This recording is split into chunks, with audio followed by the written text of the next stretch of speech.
A few days ago, I made this grid to prevent my light from spilling everywhere.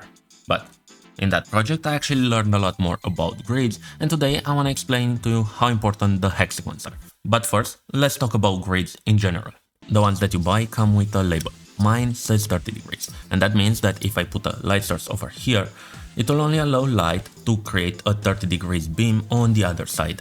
And if that doesn't make a lot of sense, let me show it in action in a room full of smoke. And with the light turned up, you can see that the beam is pretty white, but I'm gonna add the grid, and now the light beam coming from my light is roughly 30 degrees. And you can modify that angle either by increasing the height of the modifier or making the hexagons a lot smaller. But while we make the hexagon smaller, that also means a lot more hexagon edges, and that means that the grid is gonna be a lot denser and it's gonna block a lot more light. So to make a grid that's actually practical, manufacturers have to find a balance between the density of the hexagons and the thickness of the light modifier. So while most probably, as a photographer, you only need to remember that light grids prevent light from spilling everywhere, the hexagons really matter. Their size, density, and how tall the modifier is, it's what's determining the angle of light that's coming out of your light modifier.